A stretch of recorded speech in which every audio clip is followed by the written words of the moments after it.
Al recaudo de la prueba. Al recaudo de la prueba, perfecto. Entonces parte de ahí. Entonces, ¿cuándo aplicamos de fines sistema inquisitivo? Entonces, o sea, si estamos hablando del recaudo de la prueba, entonces en el sistema inquisitivo es el juez quien va a proponer o si pone en práctica esta iniciativa de recolectar o de hacer pues la práctica y solicitud de las pruebas. Sí, fíjate que la mejoraste. Es cuando el recaudo de la prueba se da por iniciativa del juez, a iniciativa de quién se da el recaudo de la prueba, porque justamente estamos hablando del recaudo de la prueba. ¿Listo? Claro, la prueba de oficio. En este sistema inquisitivo, como ya lo mencioné, bueno, ya hablamos que en el sistema dispositivo son las partes que costean esto. En el sistema inquisitivo, si el juez pide, pues sí, va a recaudar una prueba, las partes son las que deben costear, por mitad y mitad, partes iguales son las que deben costear el recaudo de esta prueba. Ahora, aquí también dentro de este sistema... Cuando habla de costear, ¿a qué te hace referencia? Porque ahora usaste también ese vocablo y entonces no era referido al sistema dispositivo, me doy cuenta, sino que era a otra cosa. ¿A qué te hace referencia cuando dices costear? Que las partes deben pagar o disponer para el gasto que amerita pues la práctica de las pruebas. Ajá, asumir los costos, los gastos. Ajá. Los costos.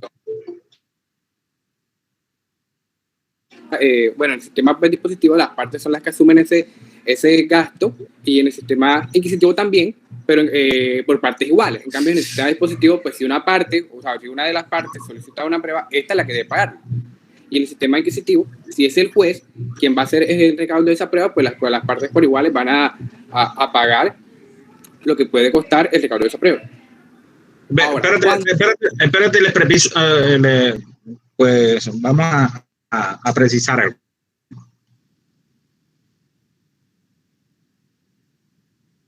Es que cuando sistema el juez el que recauda la prueba, lo que deben tener en cuenta es la iniciativa, petición de quién se da el recaudo de la prueba. Porque cuando estamos en el sistema dispositivo, que consiste en ¿qué, Juan Carlos? Pero el sistema dispositivo es en el que las pruebas se recaudan a petición de las partes, porque en ese sistema de justicia es rogada. Eso, entonces fíjate eso. Entonces es cuando la prueba se recauda por petición de parte, ¿verdad? El señor juez. El juez normalmente. Entonces, para precisar eso, porque parece ser que solo lo estaba llevando allá a recaudo, y el recaudo normalmente lo hace el juez, salvo aquellas pruebas que tú aportas. Pero las que se dan en el proceso, el juez la recauda solo, hay que mirar es a iniciativa de quién. ¿Listo? Cierto. Ok, adelante. Bueno, las provincias que decretan la práctica de pruebas en el sistema inquisitivo pues no procede recurso en contra de esta, porque precisamente el juez, en razón de que él va a hacer el recaudo de esta prueba, él es el que conoce y sabe qué pruebas necesita. Entonces no existe una discusión o no se van a presentar recursos en contra de estas pruebas. Ahora, pruebas puede solicitar de oficio el juez, que sería de pronto interesante mencionar ese punto. Bueno, voy a empezar primeramente, antes de eso voy a hacer una particularidad, y es que esta excepción no encaja, pues sí, no, como por regla general, no entra dentro del proceso penal acusatorio, y precisamente porque el juez no puede practicar esas pruebas. Bueno, eso es con la ley 906, ¿sí? Juan Carlos, es que espérate un momentico, es que otra vez incurre en el mismo error. No estamos hablando de la práctica, porque en el sistema acusatorio se practica la prueba también. ¿Listo? El recaudo, sí. Claro, el recaudo a iniciativa de quién, Lo que se le quita al juez en el sistema acusatorio es la iniciativa probatoria, no el recaudo. El recaudo siempre va a ser por parte del juez. ¿Listo? El juez no puede decretar pruebas de oficio penal acusatorio. En la ley estas 600 sí existe esa situación, pero se da la particularidad. Pero esa situación, porque tiene que, ahí te falta algo. ¿Por qué lo hacen en los demás sistemas? ¿Por qué sí lo puede hacer? Porque tiene que. agencia oficiosa para hacerlo. No, hombre, agencia oficiosa no, esa es otra figura. Esa figura no tiene nada que ver con esto. Ah, tiene libertad oficiosa, perdón. Facultad oficiosa. Facultad oficiosa. Facultad oficiosa, iniciativa probatoria. Así es. ¿Listo? El juez puede llamar a una persona a que brinde su testimonio, pero estas personas tuvieron que haber sido mencionadas en otra prueba. Si no, el juez no va a poder encajar o pues, mencionar a las personas, llamarlas por ejemplo, si es un testimonio, no va a poder llamarlas. ¿Por qué? ¿Qué razones dimos nosotros? ¿Qué razones dimos para decir eso? Porque el juez, bueno, primeramente porque el juez en principio desconoce los hechos y las partes son las que se van a presentar. Entonces, ¿cómo vas a poder llamar a una persona si de pronto no, desconoce de situaciones de las cuales él no es consciente? Entonces, si él va a llamar a las personas es porque esas personas han sido mencionadas en el proceso y el juez considera de que esas personas de pronto pueden tener algo que pueda aportar al proceso. Listo. Adelante. Bueno, anteriormente, ciertamente, el tema de recaudo de las pruebas era un poco tedioso, por así decirlo, y es precisamente porque dentro del antiguo sistema, el recaudo, pues sí, el recaudo de las pruebas, existía el término de los términos probatorios, que se fijaban en días. Y en muchos casos, en los procesos, pues sí, en muchos procesos había unos procesos que eran muy largos y dentro de estos procesos, por lo menos, se fijaba un término probatorio de 40 días o de 50 días y había que practicarse 20 pruebas. Y a veces, en realidad, esas pruebas no se practicaban. De pronto, en todo el término probatorio que se daba, puede haberse practicado 1, 2, 3, 4 pruebas, pero en realidad pues, eran muchas más. Entonces, esa situación se vio a de que se reformara el sistema y que hoy en día fuera mucho más práctico el tema del recaudo de las pruebas. Ahora, ¿Por qué? Porque antes demoraba mucho el recaudo de las pruebas. Listo. ¿Qué lo diferencia ahora? ¿Qué es lo que se da ahora? Por lo menos de que las partes pueden presentar ya cuando van a presentar la demanda pueden presentar algunas pruebas como las documentales o pues sí, o pruebas que las partes puedan practicar y presentar antes del proceso. Sí, y además porque hay concentración, se aplica más la concentración por la oralidad, ¿no?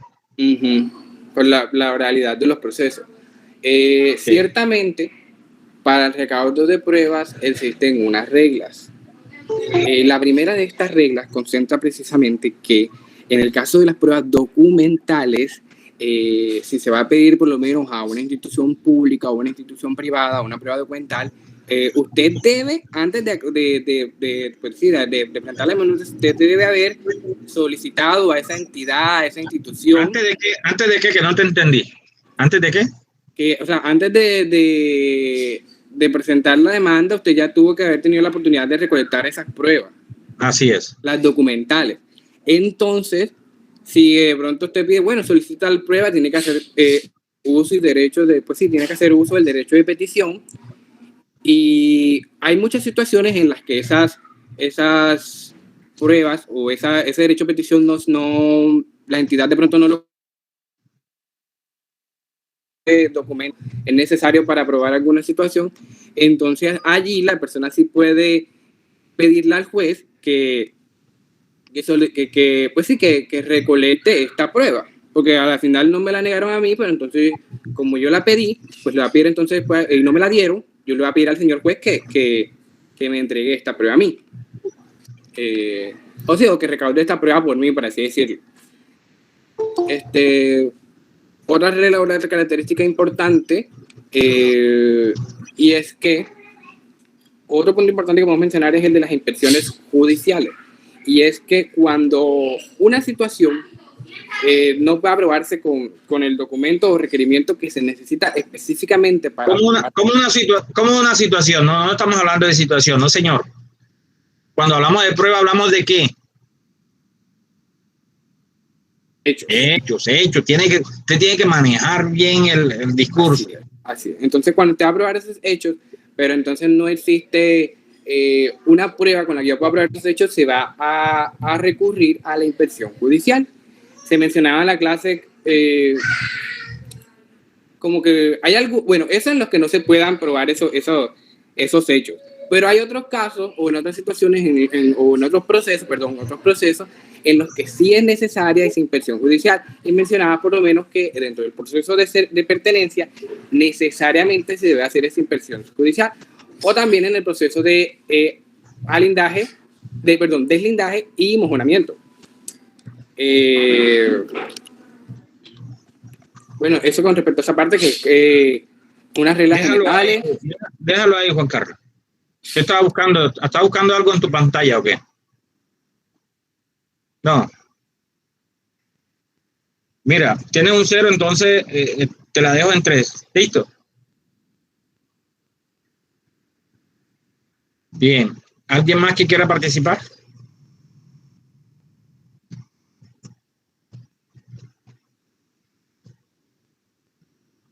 Bien, vamos a continuar. Ustedes deben ser los interesados en tomar una buena nota en las preguntas. Pues esta vez Juan Carlos un 3 porque tenía un 0 antes y es como si lo hubiese puesto ahorita un 6 para computarle y que le quedaran en 3. Bien, vamos a ver hoy, vamos a hablar de la prueba de las normas jurídicas. Ojo, no todas las normas son jurídicas, hay una cantidad de normas que no tienen el carácter de jurídica y por eso hay que hablar de normas jurídicas. No es que cuando nos refiramos a normas, no, ya son jurídicas, no, hay normas, reglamentaciones en las entidades, inclusive en las familias, en los hogares, hay normas que no tienen el carácter de jurídica, entonces es correcto hablar de normas jurídicas. Entonces vamos a hablar de la prueba de las normas jurídicas. Dirán ustedes, bueno, pero lo que nosotros hemos aprendido es que la norma no hay que probarla, es cierto, pero las normas generales, las normas de carácter general, nacional, no, aquellas que tienen alcance nacional como las leyes, como la Constitución, como los decretos del Ejecutivo, del presidente, eso son normas de alcance nacional y por lo tanto no tienen que ser probadas. Pero cuando quiera que se trate de normas que no tienen ese alcance nacional o que se trate de leyes extranjeras, entonces sí tienen que ser probadas.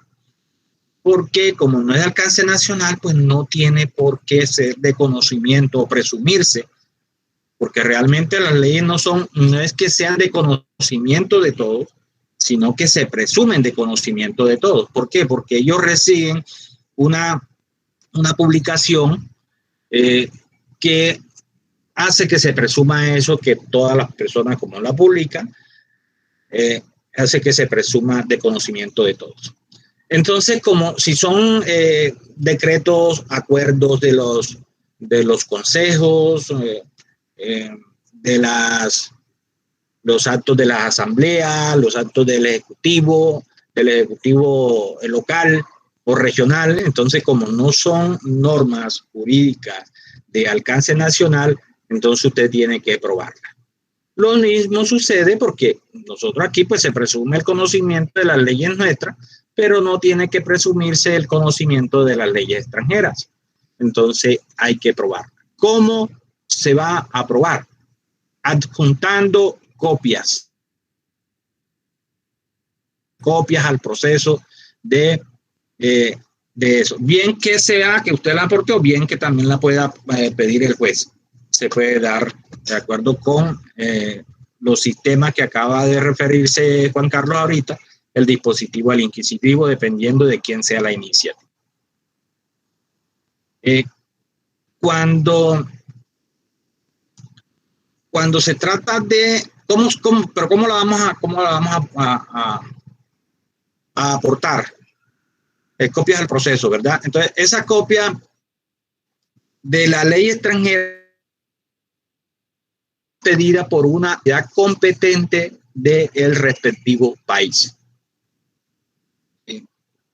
Alguien, una autoridad competente allá. ¿Quién sería la autoridad competente para pedir una copia? El legislador. El legislador. Ahora, si fue como acá tenemos también decretos legislativos, decretos también de alcance nacional, entonces por la persona, el funcionario que la haya expedido, tendría que ser expedida por esa persona. También por el cónsul de ese país en Colombia, porque se supone que ellos conocen esas leyes, entonces también pueden expedir esa copia, ¿verdad? O sea, ya llevamos 2 funcionarios, por decirlo así, que pueden expedir eso. ¿Listo? O solicitarse al cónsul de Colombia en ese país. Tenemos 3 formas. Por quien expidió la autoridad competente, la norma jurídica, por el cónsul de ese país en Colombia o por el cónsul de Colombia en ese país.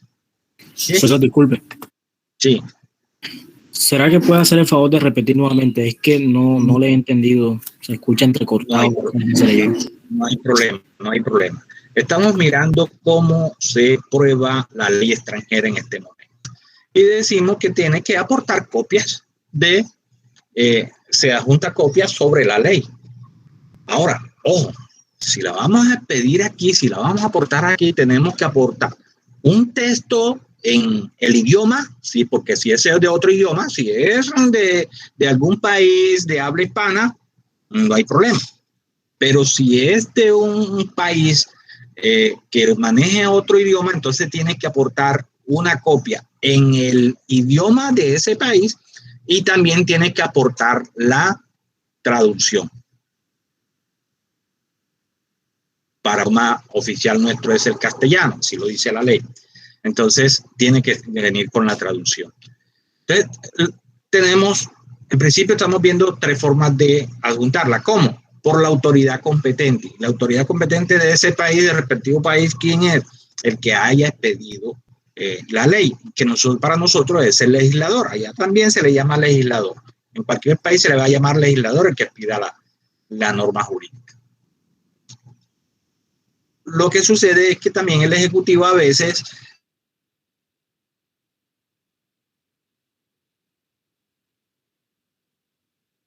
es extraordinaria, el legislador puede pedir, como en estos momentos, la situación extraordinaria que el gobierno puede pedir decretos leyes, decretos con fuerza de ley. Entonces, en ese caso sería esa la autoridad competente.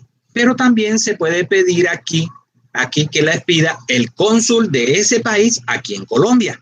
Si es Estados Unidos, si es Italia, tal, el cónsul que tengan aquí en Colombia. Pero también puede ser expedida esa copia por el cónsul de Colombia en ese país. Hasta ahí vamos. ¿Listo? Profe, grupo de WhatsApp que hay unos compañeros que están esperando que los acepte.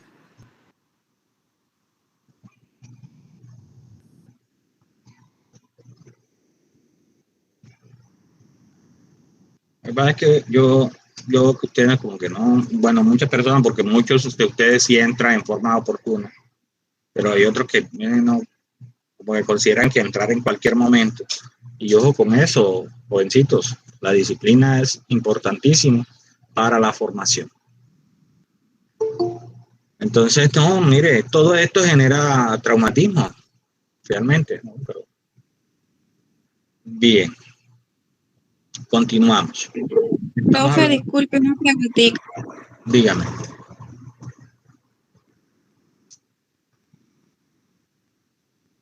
¿Qué dijiste? No te escuché. Profe, entonces a mí se me escucha que estoy donde estoy hay una audiencia. Entonces, hice una pregunta en el chat, que en qué caso se podría utilizar ese tipo de normas extranjeras. Ya. Bueno, mira, cuando empezamos procedimiento, recordarás que vimos el factor funcional, vimos por allá el factor funcional, ¿te acuerdas? Y entonces allí vimos la figura del sequatur, ¿te acuerdas? Vimos la figura del sequatur. Si no te acuerdas, repásalo, que lo vimos, que era que el S4 consiste en que podemos ejecutar aquí sentencias dictadas en un país, en otro país. Entonces, pero se tiene que surtir un proceso de homologación. Es posible que en ese proceso de homologación, la corte, que se hace ante la corte, tú tengas que probar la ley extranjera. Y ahora, en cualquier otro procedimiento, vas a demandar a una entidad. Aquí hay multinacionales, aquí hay personas jurídicas, empresas que son extranjeras, y tienes tú una relación comercial con ellos, y dependiendo cómo se haya dado la relación, establecerse que se desarrolle de acuerdo con la ley de ese país o de la ley nuestra. O sea, todo eso, pues, entonces sí hay muchos eventos donde tú podrías probar la ley extranjera, claro que sí. Acuérdate que máximo ahorita hablamos de la globalización del derecho, y entonces consiste en eso, en que pues se pueda tener procesos que trasciendan los sistemas jurídicos locales. Entonces sí vas a encontrar eventos donde se puede aplicar la ley extranjera. Es más, no solo la ley, vamos a mirar ya que también la costumbre mercantil extranjera, internacional, también se habla de eso. Por eso, por las interacciones que se pueden dar con personas tanto naturales como jurídicas de otros países. Sí es posible. ¿Listo? ¿Inquietudes? ¿Preguntas? Bien. La norma jurídica extranjera, mediante un dictamen pericial rendido por personas o instituciones. Profe. Dígame. Mire, disculpe, yo tengo una pregunta. A mí me interesa mucho este tema de todo el derecho internacional y esas cosas. Por lo menos en estos países en los que de pronto es muy común que lo del common law, que pues todo es más costumbrista, poco escrito. ¿Cómo hace uno allí para probar esa situación? Porque si es una ley no es escrita, por lo menos, entonces, bueno, Reino Unido sé que es bastante común eso de que no haya leyes escritas. Entonces, ¿cómo probamos ahí eso? Para allá vamos. Estamos hablando primero de las normas escritas, pero ya vamos porque están escritas. Listo. Ya deja de que desarrolle el tema, y ahí a continuación les voy a hablar de eso para no montarnos allá. Primero de la norma escrita y ahora de la norma no escrita. Y sí, porque es cierto que hay sistemas jurídicos que se basan en la costumbre, como el common law. Entonces, ya vamos a hablar de eso. ¿Listo? Bien, entonces estamos hablando de la norma escrita, entonces adjuntando también un dictamen pericial que puede ser rendido tanto por una persona o por una institución experta en razón de el conocimiento o experiencia que tenga en cuanto a la ley. Imagínense quién pueden ser: abogados o firmas jurídicas o entidades especializadas en el estudio del derecho. ¿Listo? Esas pueden rendir dictamen. Bien, okay. Sí. Pero ese dictamen pericial de que estamos hablando, ¿se hace donde? ¿En el país, por ejemplo, aquí en Colombia, o en el otro país de donde salió la ley? Veamos. Estamos partiendo de la base de que tú estás llevando el proceso a probar la norma, porque si estás en el otro país, allá no tienes que probar la norma, por favor. No, porque cuando hablamos de norma de la prueba de norma extranjera es porque estamos aquí y vamos a usar aquí la norma extranjera. Pero si tú estás allá en el país, allá esa norma no es extranjera. Entonces no tendrías que probarla. Listo. Entonces estamos hablando cuando la vas a usar aquí. Entonces, claro, ¿dónde se rinde? Aquí tienes que rendir, pero tienes que traer el dictamen elaborado por esas personas o instituciones expertas en conocimiento de que aquí, oye, y aquí hay firmas de abogados, ya hay firmas de abogados internacionales, ¿oíste? Entonces, puedes acudir a una firma de abogados aquí que puede haber en Bogotá, lo puedes encontrar en firmas de abogados que se dedican a atender casos de arbitramiento, casos inclusive jurídicos en otros países, los hay. Entonces ya esas personas se consideran expertas en el derecho de eso y puedes recurrir a ello para un eventual dictamen pericial o puedes acudir a personas expertas de ese país o de firmas de abogados en el derecho en ese país para que lo rindan también. Listo, la norma allí no te limita de que dice, no, es que tiene que ser nacional, no es que tiene que ser del país, porque lo que te está diciendo es que sean con conocimientos o experiencia en cuanto a la ley de un país o territorio fuera de Colombia. ¿Listo? Entonces, eso es lo que están diciendo. Entonces, aquí podrías encontrar firmas, aquí hay firmas de abogados que se encargan de atender los problemas normalmente de laudos arbitrales que se dan a nivel internacional, pero también de una firma que atendió, no sé si tienen presente lo de la Corte Internacional de Justicia, el diferendo con Nicaragua. Habían abogados de otro, pero había una firma de aquí de abogados también que estaba atendiendo ese caso. Entonces son esos los casos, hay firmas de abogados que pueden hacer. ¿Listo? Cuando se trata de ley extranjera no escrita, entonces se puede probar con testimonios de 2 o más abogados del país de origen. Mire, allí sí la norma está diciendo, ojo, en la primera parte no, dice que tiene que ser, como se trata de leyes no escritas, entonces dice de... ¿Cómo? ¿Me puede repetir, por favor, que se me entrecortó? Sí, pasamos ahora a ver cómo probar la ley extranjera no escrita. Entonces, aquí la norma dice que debe probarse con el testimonio de 2 o más abogados del país de origen. Listo. O mediante dictamen pericial en los términos del inciso precedente. Si son testimonios de los abogados tienen que ser del país de origen. Pero cuando se trata de dictamen pericial, entonces puede ser por personas o entidades expertas en esa ley. ¿Listo? Allí sí no lo condiciona la norma de que sean de origen de ese país, sino que sean expertos en esa ley. Mientras que los testimonios sí lo está con del país de origen, cuando son los testimonios de los abogados. ¿Listo? Estas reglas también se aplican a resoluciones, circulares y conceptos de las autoridades administrativas, tanto de extranjeras como nacionales, porque esas son las normas de alcance no nacional. Ojo, ¿cuáles? Las resoluciones, las circulares, los conceptos de autoridades administrativas, los acuerdos, los decretos. Puede probar de esa forma. Pero, como normalmente, dígame. Cuando estaba diciendo cuáles eran, se me quedó pausado, no escuché. Estamos hablando de las resoluciones, circulares y conceptos de autoridades administrativas.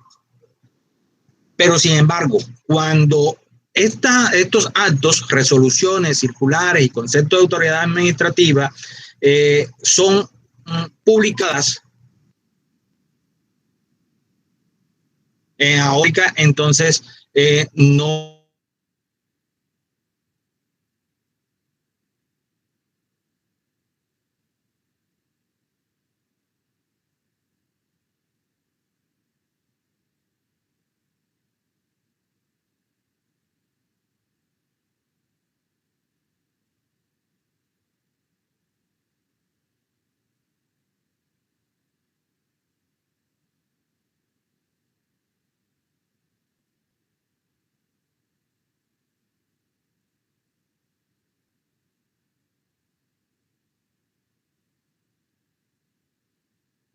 se haya declarado probada ese uso o esa costumbre. Es la forma de probarla. ¿Listo? Ahora sí pasemos a la prueba de la costumbre mercantil. A ver, la internacional y la extranjera, que son diferentes. Son diferentes la extranjera y la nacional. Para allá vamos a ir ahorita. ¿Cómo probamos en primer lugar la costumbre mercantil nacional?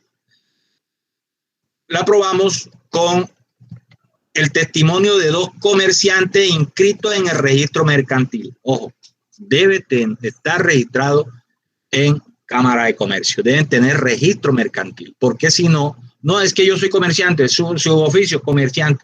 ¿Es usted comerciante inscrito? No, señor. Entonces no sirve. Bien. ¿Me podría hacer el favor de repetir? Con mucho gusto, no hay problema. Solo tienen que avisar. Estamos hablando de la costumbre mercantil nacional, porque les dije que después iba a hablar de la extranjera y la costumbre mercantil internacional, que son diferentes. Y estamos mirando cómo probar esa costumbre mercantil. La primera prueba que podemos usar es el testimonio de 2 comerciantes, pero esos comerciantes deben tener registro mercantil. Bien, porque si no son, por el simple hecho de decir que son comerciantes no basta, si no son comerciantes inscritos en el registro mercantil. Bien. La segunda forma de probarla, con decisiones judiciales definitivas, es decir, definitivas que ya se encuentren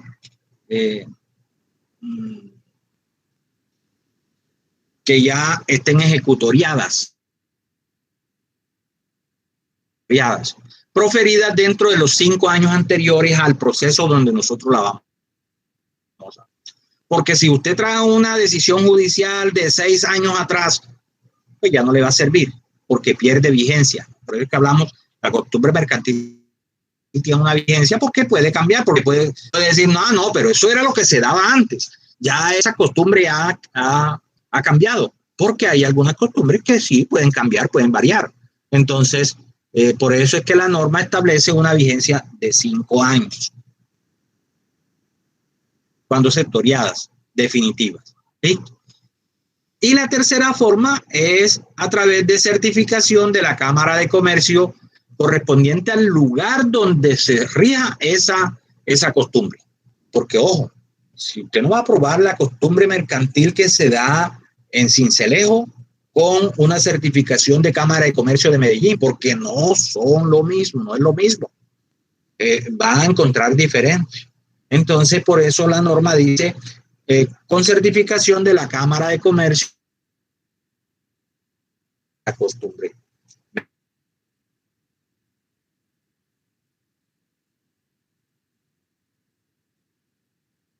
Con decisiones judiciales definitivas, dentro que se haya proferido dentro de los 5 años anteriores, o con una certificación de la Cámara de Comercio del lugar. Mercantil nacional. Ahora pasemos a la costumbre mercantil extranjera.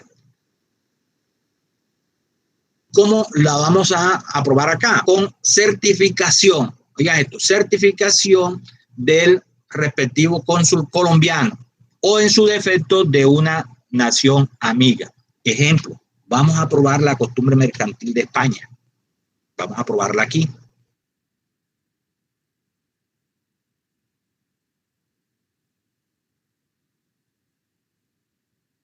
Costumbre mercantil. Si Colombia no tiene cónsul en España, pero lo tiene Venezuela, entonces Venezuela puede pedir esa certificación. Ya yo les dije a esas pruebas que era a través de carta rogatoria, porque si el cónsul de Venezuela no quiere pedirla tampoco, nada lo puede obligar. Si se le favor. Si quiere hacerlo, listo, lo hace. Pero para pedir esa certificación, ese cónsul, ¿qué necesita? Entonces, ¿qué van a pedir? No, listo, venga. No, ellos deben tener unos fundamentos para pedir esa certificación.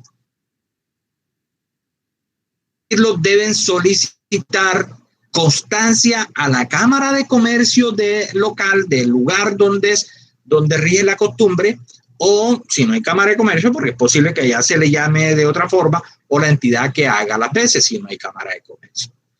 ¿Listo? Disculpe, Dígame. ya estamos hablando de lo internacional, es que me sacó la llamada, no sé qué pasa. No, estoy hablando de la extranjera. Ya pasamos porque es diferente, ¿oíste? ¿Qué diferencia hay entre la extranjera y la internacional? La extranjera es de un país en particular. Estamos hablando, por ejemplo, vamos a probar la costumbre mercantil de España. Eso es extranjero. Pero cuando hablamos de internacionales, en todo el conglomerado. Colombia ha firmado unos pactos de TLC, ¿verdad?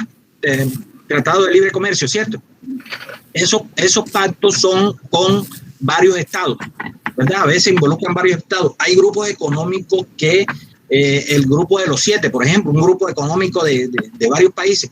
Entonces, ahí es donde se aplica la costumbre, donde se puede hablar de la costumbre mercantil internacional, porque cobija a varios estados. Pero cuando vamos a probar de un país en particular, entonces ya no estamos hablando de costumbre mercantil internacional, sino de costumbre mercantil. Hay micrófonos abiertos y se le escucha mal. Ya lo cerraron. Por favor, no interfieran. Voy a explicar esa partecita otra vez. ¿Qué es lo que estoy diciendo? Voy a hacer la diferencia porque la extranjera, pero voy a adelantarme a explicar qué diferencia hay entre la costumbre mercantil extranjera y la costumbre mercantil internacional. Y estoy diciendo, la costumbre mercantil extranjera es cuando se refiere a un país en particular. Yo les decía, vamos a probar aquí la costumbre mercantil de España. ¿Listo? Esa es extranjera. Pero si se refiere a la costumbre mercantil que se da en un determinado grupo económico que se dan a nivel internacional, entonces que está conformado por 3, 4, 5, 6, 10 países, entonces ahí los mencionados de TLC, el mencionado OCDE, que Colombia ahora que en el gobierno de Santos se metió en ese grupo, entonces ya ahí va a aplicar en la costumbre mercantil internacional que rige para todos esos países que conforman ese conglomerado. Entonces ya ahí no hablamos de costumbre mercantil extranjera porque no se refiere a un estado en particular. ¿Quedó claro esa parte? Bien. Entonces ahora sí vamos a aplicar, vamos a retomar la extranjera. ¿Cómo la vamos a probar? Y decíamos que se prueba con una certificación expedida por el cónsul de Colombia en ese país. En ese país de donde se va a probar pero decíamos, en el evento en que no exista, que no tengamos consulado allá, entonces pues después esa certificación. Pero con base en qué? ¿Qué va a tener ese cónsul como base para expedir esa certificación? Debe tener, solicitar constancia a la Cámara de Comercio del lugar o la entidad que haga sus veces, porque es posible que no se llame Cámara de Comercio. Nosotros aquí la llamamos Cámara de Comercio. Es posible que allá tenga otro nombre, pero que cumpla esas funciones. Listo, que haga las veces. Si no hay Cámara de Comercio, si no hay esa entidad que dé la constancia sobre la costumbre mercantil, entonces se puede recurrir a 2 abogados del lugar con reconocida, dice la norma, con reconocida honorabilidad, y si está como regado cómo probar la honorabilidad esa, ¿no? Ahí, eso es una parte de la ley que iba a decir, oiga, pero ¿cómo la honorabilidad? Sí. ¿Cómo probar esa honorabilidad? Pero dice con 2 abogados especialistas en derecho comercial que establezcan que le den la constancia al cónsul de cuál es la costumbre mercantil que rige. Llevamos 2. También puede probarse mediante un dictamen pericial rendido por una persona o una institución experta en razón de su experiencia en cuanto a la ley de ese país o de ese territorio. Fíjense una cosa, que no está diciendo que ese dictamen pericial debe ser rendido por abogados, porque dice por una persona o institución experta. Como estamos hablando de costumbre mercantil, es posible que sea por una entidad experta en ese ramo del caso que estamos llevando, que sepa sobre la costumbre mercantil. Listo. ¿Alguna pregunta hasta allí? Vamos a hacer un resumen. La costumbre mercantil extranjera se prueba mediante constancia que pida el cónsul de Colombia en ese país o de una nación amiga si no existe, pero para expedir esa certificación puede hacerlo, debe como acopiar información de 3 formas. 1, con la constancia que le dé la Cámara de Comercio del lugar o la entidad que haga las veces. Si no hay esa entidad, entonces con el testimonio de 2 abogados de reconocida honorabilidad, especialistas en derecho comercial, ahí sí lo exige que sea. Y la tercera también puede ser por dictamen pericial rendido por personas o entidades expertas en esa ley. ¿Listo? Ahora pasemos a ver la costumbre internacional. ¿Cómo se prueba? Se prueba con copia de la sentencia o laudo. Fíjense que aquí la ley trae lo del laudo porque justamente normalmente a ese nivel lo que se dan son los tribunales de arbitramientos internacionales, donde acuden las personas a definir sus diferendos. Claro que hay entidades como la Corte Internacional de Justicia, otra Corte Interamericana, pero también pueden ser entidades particulares, privadas, que son tribunales.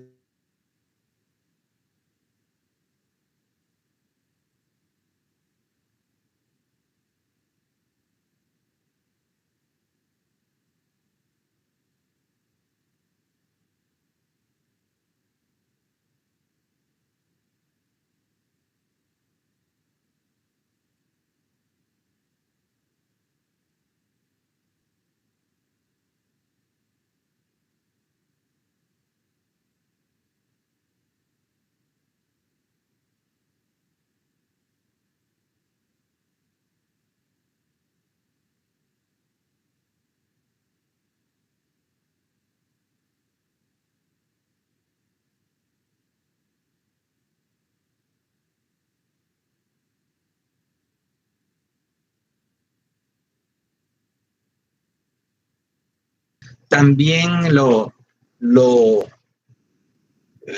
hace referencia a la costumbre, pero la ley no lo trae, no lo marca así exactamente. Adelante, Andrea.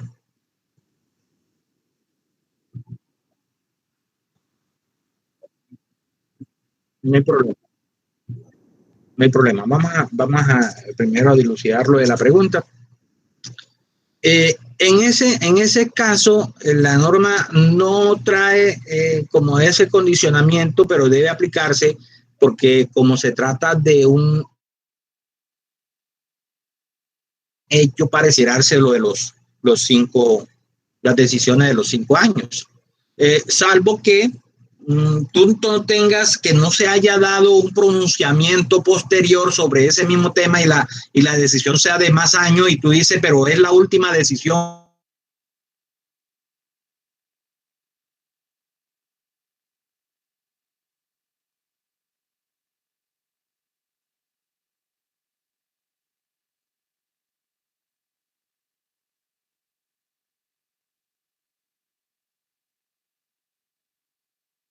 Repararon en eso. Ya repararon eso, de certificaciones, forma documental, por testimonios de abogados y por dictamen pericial.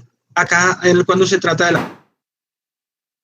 laudos arbitrales, que se dan mucho lo de los laudos, le dije yo, porque a nivel internacional funcionan más los laudos que las cortes, porque son más rápidas, porque los tribunales de arbitramiento se ocupan de ese caso en particular y sobre eso es lo que ellos van a resolver. Entonces se dedican solo a ello. Bien, también se puede probar con una certificación de una entidad internacional idónea como estas cortes o estos laudos, bien con la sentencia que ellos emitan o laudo que ellos emitan, o bien con la certificación que ellos expidan, o mediante un dictamen pericial rendido por persona o institución experta en razón de su conocimiento o experiencia en esa área. ¿Cuáles? Las firmas estas de abogados que yo les estoy diciendo, que litigan a nivel internacional, pues ellos pueden expedir esas certificaciones, esos dictámenes periciales pueden hacerlo.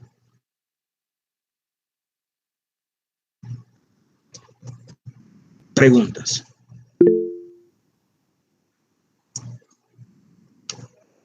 Vamos a, cuando veíamos allá la carga de la prueba, veíamos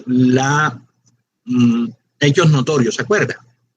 Bueno, los hechos notorios son aquellos que no requieren prueba, sino que usted simplemente aduce el hecho notorio y como es un hecho notorio, pues se da por probado.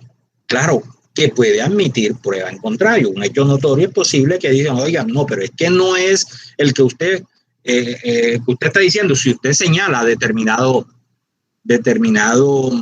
hecho, dice, no, es que este hecho es así. Si usted tiene la prueba de que no es así, entonces sí puede emitir ejemplo. La norma dice que los indicadores económicos nacionales se consideran como hechos notorios. Así lo dice en forma expresa el artículo 180 del Código General del Proceso. Entonces, ¿por qué se consideran hechos notorios? Porque esos indicadores económicos salen permanentemente en los medios de comunicación. El precio del barril, el precio del dólar, el precio de la libra esterlina, el precio del café. Entonces, eso hace que se convierta en hecho notorio. Y entonces usted dice, mire, el precio del barril a la fecha de hoy está en $74. Bueno, el juez estaría en la obligación de verificar eso. Sin embargo, si usted es la contraparte y $70, o si a usted le sirve aumentar el precio, no está en 75, entonces usted aporta la prueba, la certificación de la entidad que se encarga de eso, normalmente el Banco de la República, el Departamento Administrativo Nacional de Estadística, una certificación o de una entidad financiera que puede presentarla. Pero de entrada usted no tiene que probarlo porque se considera hecho notorio. ¿Listo? Salvo que vaya a probar en contrario, eso sí. Declaración con intérprete y declaración declaración con intérprete, ¿verdad? Antes se le hablé, ¿cierto? Sí, que le dije cuando se trata de sordos o mudos, que se den a entender mediante signos o personas que hablen un idioma diferente al castellano, entonces se les puede recibir los testimonios, pero con intérprete designado por el juez. Claro que también sí, adelante. ¿Cómo se llama esa figura, profe? Vamos a hablar de eso. Declaración con intérprete. Esa vez les decía de declaración con intérprete y con traductor. ¿Se acuerda? Porque intérprete es más, aunque aquí la norma lo trae en forma indistinta, pero es diferente, porque se interpretan los signos y la cosa, como los sordos o los mudos que se dan a entender mediante signos. Entonces ahí es correcto hablar de que se necesita un intérprete para que interprete esos movimientos que ellos hacen a través de sus signos. En cambio que cuando se trata de una persona que habla un idioma diferente al castellano, entonces ya no es tanto interpretar, sino traducir. Entonces ahí hablamos más de una declaración con traductor, más que con intérprete. ¿Listo? El intérprete siempre lo Siempre lo da la ley, profe, siempre lo designa la ley. Sí, bueno, vayamos para allá. Entonces, el intérprete normalmente lo nombra el juez. El juez lo nombra, le hace posesión, le toma juramento, porque ojo con eso, le toma juramento al igual que la persona que va a declarar. Porque es posible que la persona declare bien y el intérprete, ¿qué le digo? En forma deliberada, distorsione la interpretación. Entonces, por eso también le toma el juramento. Pero además de eso, la norma permite que la persona que va a rendir el testimonio, que va a ser interrogada, también lleve su propio intérprete o traductor, precisamente para que él pueda defenderse y que la otra persona no vaya a hacer una traducción diferente. O sea, que se le permite también a la persona que lleve su intérprete. Dice, no, sí, bueno, listo, ese es el nombrado por el despacho, pero aquí está mi intérprete también que va a respaldar lo que yo digo. ¿Listo? Se permite. Preguntas. Bien. Pasamos a ver una figura, pero que es una figura súper importantísima. Es una herramienta, jóvenes, importantísima, que es muy poco utilizada por los abogados. Les voy a explicar en qué consiste y por qué es tan importante. Profe, ¿cuál es la figura? Pruebas extraprocesales. Extraprocesales. Extra fuera, ¿verdad? Procesales, proceso, ¿verdad? Fuera del proceso, ¿cierto? O sea, cuando se recaudan las pruebas en forma anticipada por fuera del proceso. Ahora, es una herramienta que usted como abogado debe utilizar mucho, que es de mucha utilidad. Por lo siguiente, miren, las pruebas extraprocesales le permite a usted acudir ante el juez o usted practicarla, inmediatamente se dan los hechos, o por lo menos hay próximo al suceso de los hechos. Ejemplo, se dio un accidente, ¿verdad? Y entonces en el accidente quedaron marcas en el piso, en el pavimento, quedaron rastros, el rastro donde quedaron los vehículos, la cosa, todo eso se puede hacer mediante un dictamen pericial o una inspección judicial que usted le pida al juez, o la práctica de un dictamen pericial que usted inspección judicial, como le dije, o la intervención, o las dos al tiempo, que practique una inspección judicial con intervención de perito. Y si usted lo solicita enseguida, póngale a los 2 o 3 días de haber sucedido el hecho, el juez se la puede estar realizando máximo por allá, póngale en un mes. O sea que todavía la prueba está allí caliente. En cambio que si usted presenta la demanda, espera elaborar la demanda, de aquí que presenta la demanda y venga la etapa probatoria, la audiencia, después de la audiencia inicial, que es cuando eso se da, eso se puede llevar, póngale 6 meses, 1 año, 1 año y medio, dependiendo con la carga de trabajo, cómo funcione el despacho, dependiendo la diligencia que usted como demandante tuvo para notificar a la parte demandada, si se presentaron contratiempos o no, puede darse 1 año o más. Entonces las pruebas se van diluyendo. Entonces cuando vaya a practicar esa inspección judicial ya no va a encontrar lo mismo que pudo encontrar al mes de haber sucedido. Miren, por eso como esto, ahora que hicieron la doble calzada, hace 2 años me tocó una inspección judicial por allá aquí en la vía San Pues, y que la entrada a La Negra era una sola vía, y ahí hubo un accidente pero feo. Entonces, pero cuando se decretó la prueba dentro del proceso, ya no había una sola vía, sino que había doble calzada, y ya era como difícil hacer una reconstrucción muy aproximada a cómo sucedieron los hechos. Entonces, cosas como esa pueden suceder. También sucede con los testimonios. Usted puede utilizar una prueba anticipada para recibir el testimonio de una persona que dentro de los 10, 15, un mes o 2 meses, esa persona todavía tiene el recuerdo allí, pues, presente, fresco. Pero si esa persona lo van a llamar 1 año o 2 años después, algunas veces dice, no, pues la verdad que ya no me acuerdo si exactamente cómo fue que sucedió.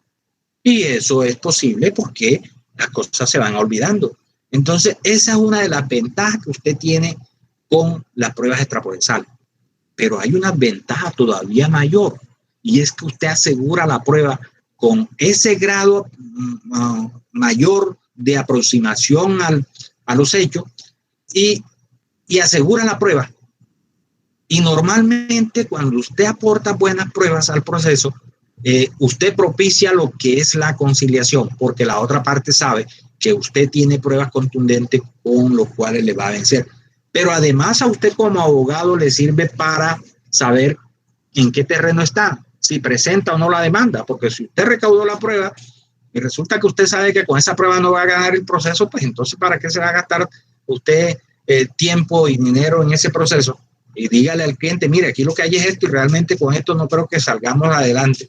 Así que también, o sea, tienen muchas utilidades las pruebas extraprocesales. Es una herramienta que los abogados tienen para usar, pero que utilizan muy poco. Me cuento que desde que entramos a la pandemia, antes de entrar a la pandemia, había una prueba extraprocesal. De allí no he recibido ninguna otra. Particularmente en mi despacho, no se ha recibido otra. No sé en los demás despachos judiciales si se habrá recibido. Pero es así, no utilizan esa herramienta. Y eso que la ley hoy, el Código General del Proceso, obliga a los abogados a que procuren el mayor recaudo de prueba posible para que la puedan presentar con la demanda. Y eso es importantísimo, porque usted ha ganado mucho terreno si logra hacer eso. ¿Listo? Bien. Pero veamos, vamos a desarrollar qué pruebas podemos nosotros pedir. Pueden pedirse, las pruebas se pueden pedir con o sin citación de la contraparte.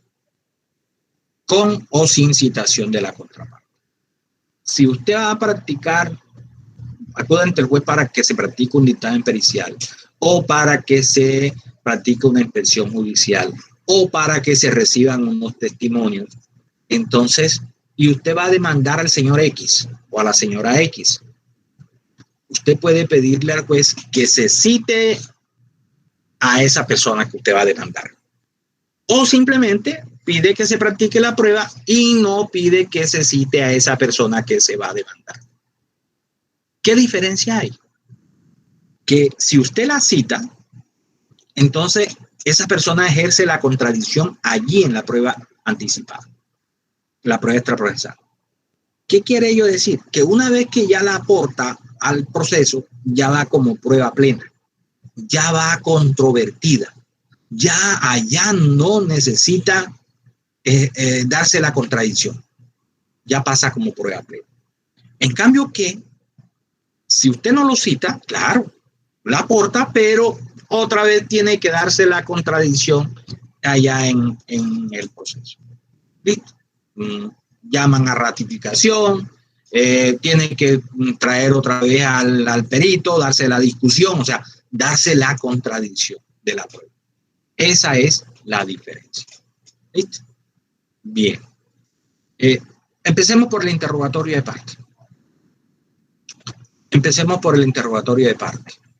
El interrogatorio de parte, yo creo que nosotros vamos a alcanzar a verlo aquí porque me gustaría hablarle del interrogatorio de parte. Eso ya hace parte del probatorio 2, pero creo que sí, porque vamos, ya después de este tema, vemos la valoración de la prueba en la próxima clase. Ya nos quedan como 2 semanas para hablarle del interrogatorio de parte y de la confesión, en donde vamos a aprender a cómo hacer un interrogatorio. Si no, pues quedaría para el probatorio 2, que ustedes van a ver que es de la parte especial de los diferentes medios probatorios que ustedes van a ver. el interrogatorio de parte como prueba extraprocesal. ¿Qué es el interrogatorio de parte?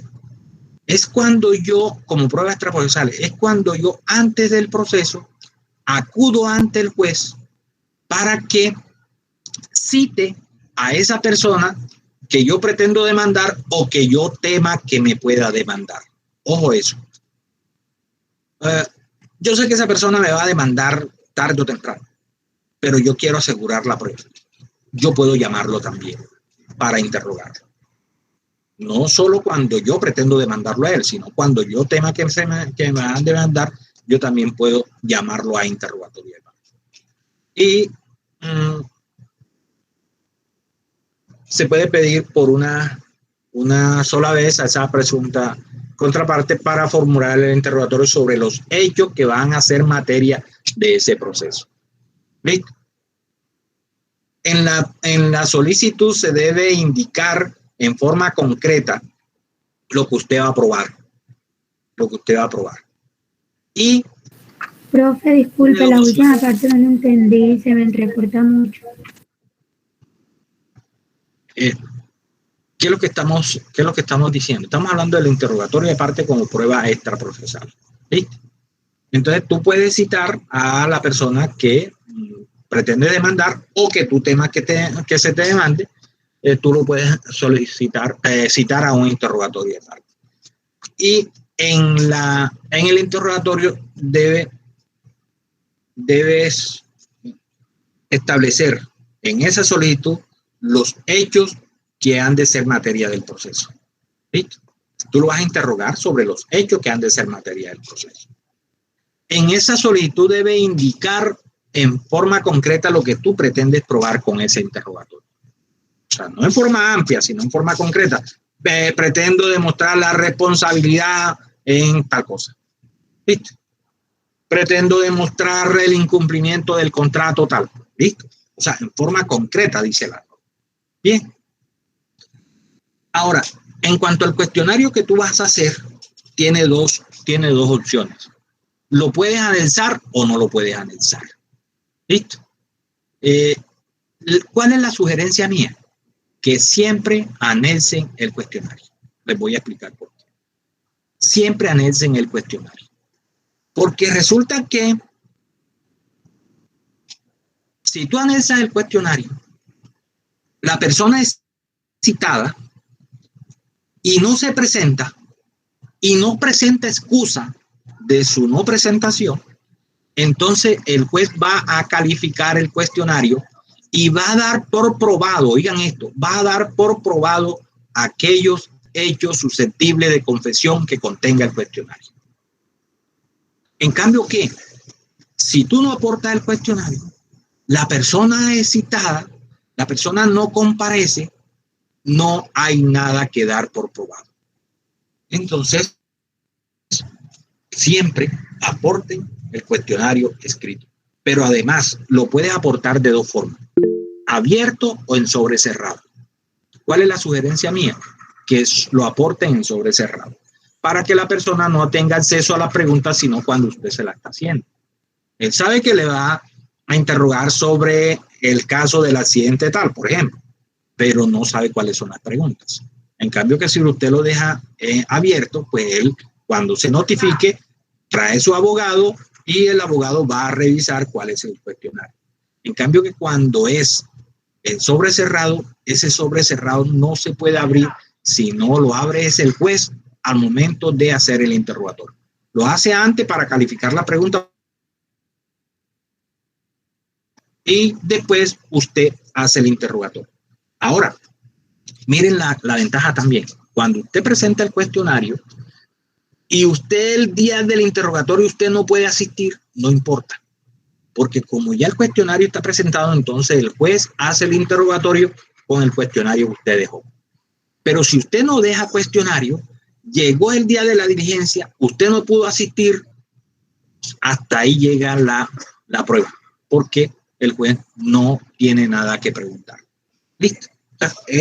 Entonces, por eso, la sugerencia mía es que siempre lo aporte en sobre cerrado. Ahora, si usted piensa practicar el interrogatorio en forma personal, no importa, apórtelo, porque la norma permite que usted lo pueda sustituir total o parcialmente. Y normalmente usted puede iniciar con el cuestionario escrito, pero las respuestas del interrogado seguramente le va a hacer que usted varíe el interrogatorio de acuerdo con el cuestionario que tenía, porque la respuesta le va dando lugar a modificar sus preguntas. Pero la idea es esa, ¿listo? Que siempre lo aporte en sobre cerrado. ¿Bien? ¿Preguntas? Sí, profesor, yo tengo una pregunta, o más bien quería que me hiciera el favor de aclararme sobre qué es el interrogatorio de parte, porque se me fue la señal en ese momento. Listo. Cuando hablamos de interrogatorio de parte, en este caso, en términos generales, y ahora te digo por qué es anticipado dentro del proceso, cuando hablamos de interrogatorio de parte es cuando citamos a la contraparte. Si tú eres el demandante, citas al demandado para tú interrogarlo. Claro, cuando digo tú, a través de tu abogado, ¿no? Porque tú, como si tú eres demandante, tú no conoces del derecho, sino que actúas a través de tu abogado. Entonces, para que el abogado interrogue. Listo. Ese es interrogatorio de parte. Cuando, y ojo, bueno hacer la aclaración porque hay abogados ya en el ejercicio que se pegan unas equivocadas con, hablan de interrogatorio de parte y llaman a testigos. Ojo, interrogatorio de parte es porque se interroga a la contraparte. Cuando interrogamos a un testigo, entonces hablamos de testimonio. Y a veces hablan de testimonio y citan a la contraparte. Eso es interrogatorio de parte o declaración de parte. ¿Listo? Entonces, es porque se cita para interrogar a la contraparte. Bien, eso es interrogatorio de parte. ¿Te quedó claro o tienes alguna duda? Sí, me quedó claro, gracias. Bien. Ahora, es extraprocesal porque se hace antes del proceso. Y es dentro del proceso cuando se hace en el periodo probatorio, en la audiencia inicial en el proceso. ¿Listo? Bien. ¿Alguna pregunta?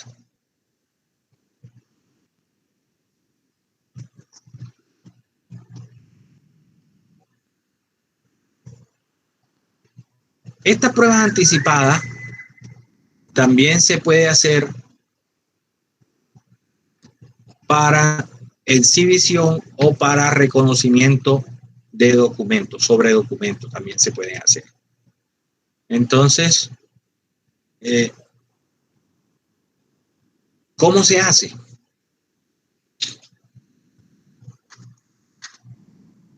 Profe, también se pueden hacer ¿cómo? Sobre documentos.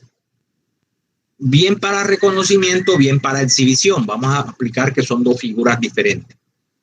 Estas pruebas anticipadas se pueden hacer sobre documentos. Declaraciones sobre documentos. Entonces, cuando tú pretendas reconocer un documento privado, porque acuérdate que los públicos, bueno, si ustedes no lo saben, tienen la presunción de autenticidad y por lo tanto no hay que pedir su reconocimiento, sino que hay es que aducirlo, presentarlo, porque están prevalidos de esa presunción de autenticidad. Entonces, cuando se pretenda reconocer un documento privado, debe presentarse e identificarse ante la autoridad respectiva. En reconocimiento de documentos, tú lo puedes hacer como prueba anticipada, llevarlo ante el notario para reconocer, ¿te acuerdas? Una presentación personal de documento. Allí queda ese documento ya reconocido por ti, que tú fuiste quien lo firmaste. Pero cualquier interesado puede pedir que se cite al autor de un documento privado. No es el tuyo, porque cuando es el tuyo, tú puedes hacer lo que te estoy diciendo. O si tú vas a hacer un negocio con otra persona, para evitar que esa persona después vaya a desconocer ese documento, te lo vaya a tachar o algo, porque tú dices, bueno, pero es que eso no va a prosperar porque él es el que... Imagínate, la gente se valen de cualquier artimaña. Mira, en estos momentos tengo un proceso donde hay una letra de cambio por 500 millones de pesos. cuando la persona entrega los 500 millones de pesos, a la persona le entregan la letra firmada. Y entonces ahora el demandado dice que esa firma niega que la firma sea de él. Entonces no es que esa firma, y es posible porque a ti, por ejemplo, cuando tú recibes el documento firmado, pero no le hacen reconocimiento de la firma, vas ante el notario y dices, sí, esta firma es mía, y allá tú haces la presentación personal y también el notario te hace firmar allí en una parte de reconocimiento. Allí queda ya, ahí esa persona no va a poder después decir, no es mía, porque ya lo reconoció. Pero qué tal que esa letra de cambio no haya sido firmada por esa persona, sino que puso a firmar a otra y se la entregó ya firmada. Eso no lo vayan a hacer. Venga, no, espera un momentico, esa firma, usted tiene que firmar esa letra en mi presencia. Porque si te la vas a entregar firmada diciendo que la firma es de él, es posible que no lo sea. Y cuando le vayan a hacer la prueba grafológica, porque la persona lo va a desconocer o va a tachar de falso ese documento, con toda seguridad le va a prosperar la tacha. ¿Por qué le va a prosperar la tacha? Porque él no la firmó, pero es que él me dijo que él la había firmado. Ahí está el error. No, señor, espera un momentico. Sí, esta la firma es tuya. Bueno, vamos ante el notario para que tú reconozcas que la firma es tuya. Y raya y él lo pone. Eso es diferente. Y si no lo hace, entonces ya es un falso testimonio. Si después resulta que esa no es la firma, pero ya lo reconoció ante el notario. Porque las personas se valen de toda clase de recursos. Puede suceder también con un contrato de arrendamiento, con otro contrato. No, mire, no, es que yo tengo un codeudor. ¿Quién es el codeudor? Señor, mire, tiene estos bienes. Bueno, listo, entonces él tiene que firmar. Bueno, yo se lo traigo firmado. No, señor. Que venga a firmar o que vaya ante un notario a firmar ese documento.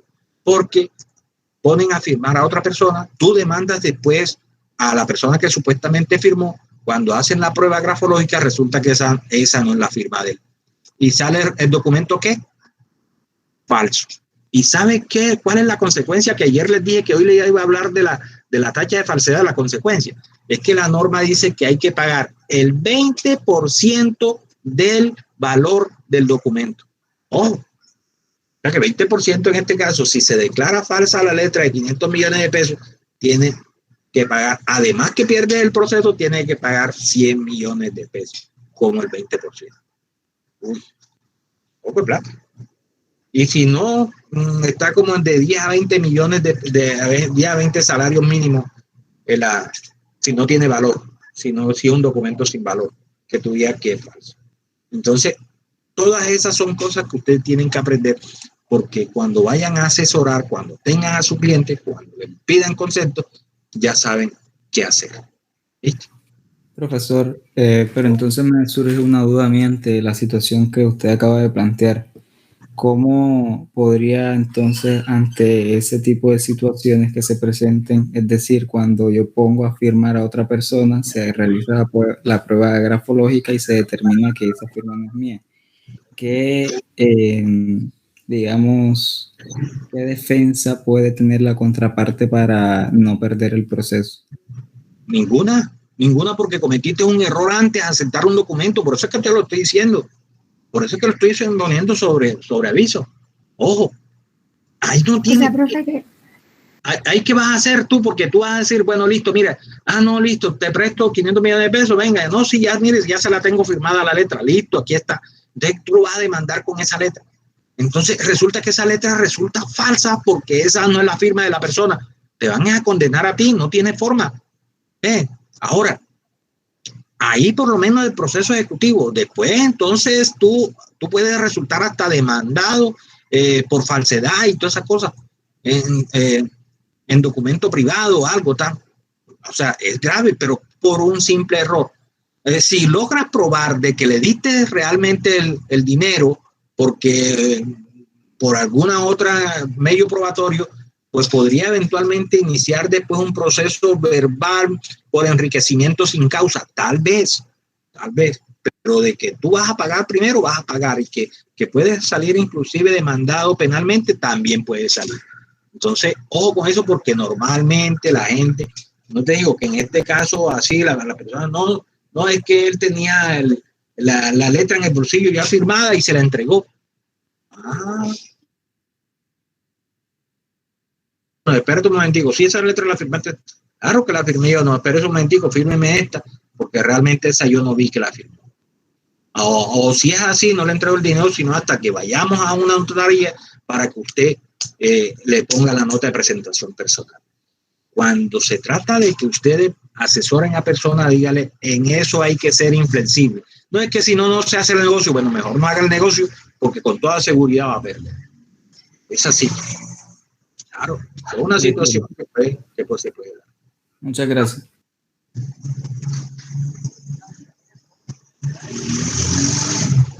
Bien. Estamos hablando entonces de de reconocimiento sobre documentos. Se puede reconocer a veces que un documento puede ser firmado por mandato. Eso sí puede hacerse por mandato. A usted le pueden dar poder, a una persona le pueden dar poder para que firme a nombre de otro. Inclusive llevar a cabo contrato, compra-venta de inmuebles, obligarse, firmar un título valor inclusive, pero entonces eso tiene que ir acompañado de ese poder, de donde le otorgan esas facultades para hacerlo. Y cuando se trata de reconocimiento, entonces usted llama a esa persona para ver si realmente esa persona estaba facultada o no. ¿Listo? Eso puede suceder.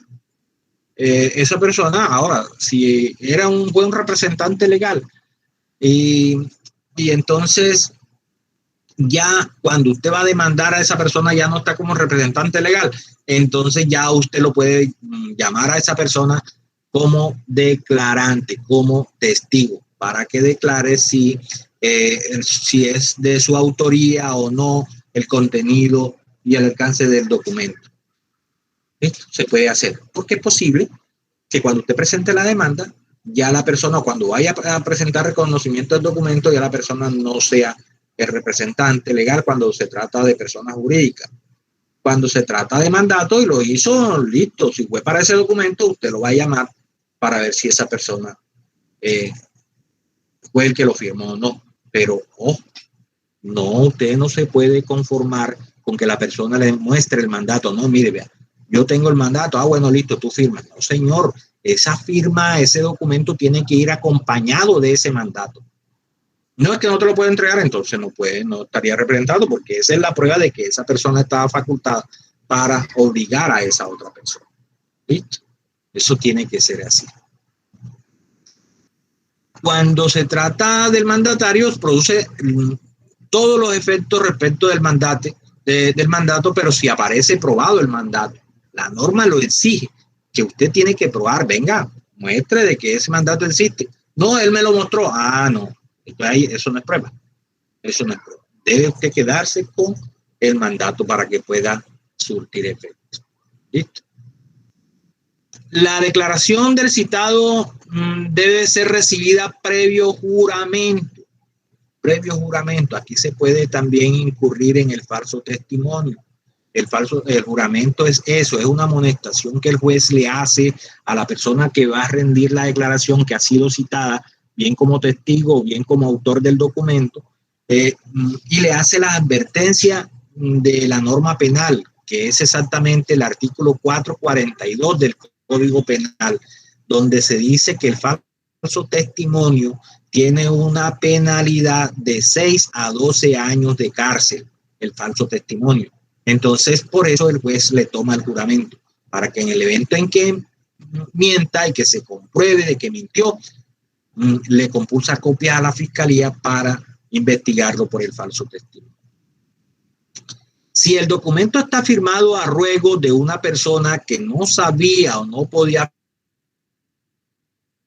deberá declarar si se extendió por su orden o si el signatario obró a ruego suyo y si es cierto su contenido. Hay personas que no saben firmar, entonces firma otra a ruego. Pero como esa persona no sabe firmar, entonces a esa persona tienen que leerle el documento para que él sepa cuál es el contenido. Y entonces allí se le va a interrogar a la persona si esa persona obró por mandato suyo o se obró a ruego suyo, y si conoce el contenido del documento. Cuando el citado no pudiere o no supiere leer, el juez deberá leerle el documento, porque estamos hablando de pruebas extraprocesales que llevamos ante el juez. El juez debe leerle el documento. El área si es el autor del documento o si se elaboró por su cuenta, si él fue el que lo autorizó, o si la firma es suya, o si el manuscrito es suyo, porque a veces puede no estar formado, pero está manuscrito y entonces también se puede establecer la autoría. Eso es lo que le da autenticidad al documento cuando se establece la autoría o por orden de quien se firmó el documento. ¿Listo? Cuando la persona es citada y no concurre a la diligencia, o si a pesar de comparecer se niega a prestar el juramento o a declarar sobre lo que se le está preguntando o dar respuestas evasivas, eso lo van a encontrar ustedes allá en el testimonio, es la misma consecuencia. De respuesta evasiva, a pesar de que el juez lo amonesta y le dice que debe responder, entonces conocimiento del documento. Así lo hace constar el juez al pie del documento. Repito, cuando la persona no comparece, se niega o no presta el juramento o no quiere declarar o dar respuestas evasivas. Respuestas evasivas es que la persona se le diga a usted si la firma que aparece en este documento es suyo. Entonces la persona dice, bueno, yo normalmente no firmo documentos, yo no he firmado documentos como eso, tal. Entonces el juez va a dejar constancia de que la respuesta fue evasiva, no fue concreta, y entonces da por cierto o por surtido el reconocimiento del documento. ¿Listo? Cuando si dentro de los 3 días siguientes a la fecha señalada para la diligencia, el citado puede probar, al menos sumariamente, que no asistió por una causa justificada. No pudo asistir, entonces tiene los 3 días siguientes para probar de que tenía una causa justificada. Si prueba eso, entonces el juez señala nueva fecha para llevar a cabo el reconocimiento. Porque acuérdense, si no presenta la excusa, la justificación, entonces tiene por reconocido el documento. Lo que quiere decir que si la persona no asiste, el juez en la misma diligencia no puede dar por reconocido el documento, sino que tiene que esperar que pasen 3 días después de la fecha programada para el reconocimiento. En cambio que cuando la persona asiste pero no presta el juramento o que es renuente a reconocerlo o que da respuesta evasiva, entonces allí mismo el juez lo puede dar por reconocido. Pero cuando no asiste tiene que esperar los 3 días porque es posible que obedezca a una causa justificada su asistencia y entonces espera los 3 días para poder dar por reconocido el documento. Cuando en un proceso se aduce un documento previamente reconocido en legal forma, ya sea expresa o tácitamente, como tácitamente cuando el juez lo da por reconocido porque la otra persona no compareció o se rehusó, no procede la tacha de falsedad, no procede la tacha, ni el desconocimiento porque ya se surtió esa etapa. ¿Listo? Eso es importante. Esa es otra de las ventajas de la prueba anticipada. Jóvenes, en este programa nos falta terminar algo aquí de prueba anticipada, lo de la valoración de la prueba y terminaríamos. Entonces, después vamos a tomar valoración de la prueba, sí. Y después vamos a ver si entramos a algunos medios probatorios para que ustedes lleven una idea. Eso es el próximo curso. Por hoy podemos dejar aquí. ¿Listo? Chao, profe. Bueno, que estén muy bien. Bueno, gracias. Igualmente. Chao, que pasen buena noche.